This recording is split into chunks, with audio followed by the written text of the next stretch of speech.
Après plusieurs mois passés à bord de la Station Spatiale Internationale et un départ retardé, Thomas Pesquet, le plus célèbre spationaute français, a retrouvé la terre ferme à bord de sa capsule Crew Dragon le 9 novembre dernier. Si l'aventurier a été longtemps absent du pays, le mari d'Anne Motet n'est pas hors du coup.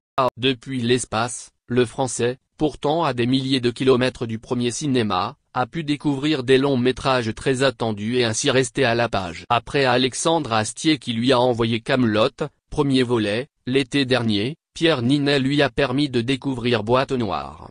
Ravi d'avoir pu visionner le dernier long métrage de Yann Gozlan avec Pierre Ninet en vedette, l'astronaute avait à cœur de remercier chaleureusement l'acteur. Malheureusement, lorsqu'il lui a téléphoné, ce dernier a mis 2 semaines à répondre, comme le détaille Libération qui a dressé son portrait.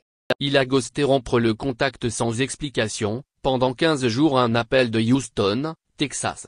Thomas Pesquet a été patient. Depuis l'ISS, il voulait simplement le remercier de lui avoir envoyé Boîte Noire.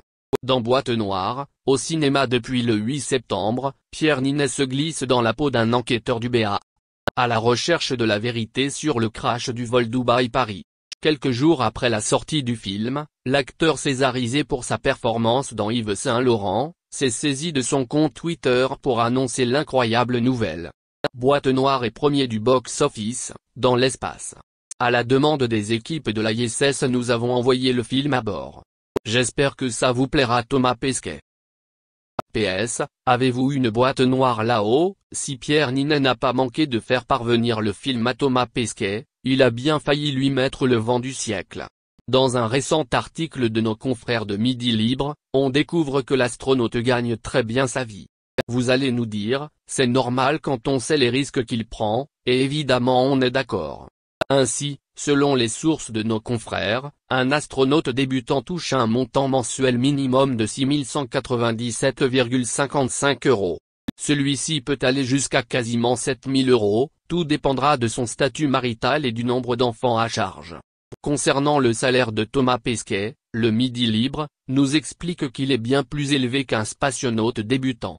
En effet, le Français gagnerait entre 8 886,75 et 9 778,49 € net par mois. Quand on regarde de plus près, durant sa mission, il touchera au minimum 53 320,5 € à la fin.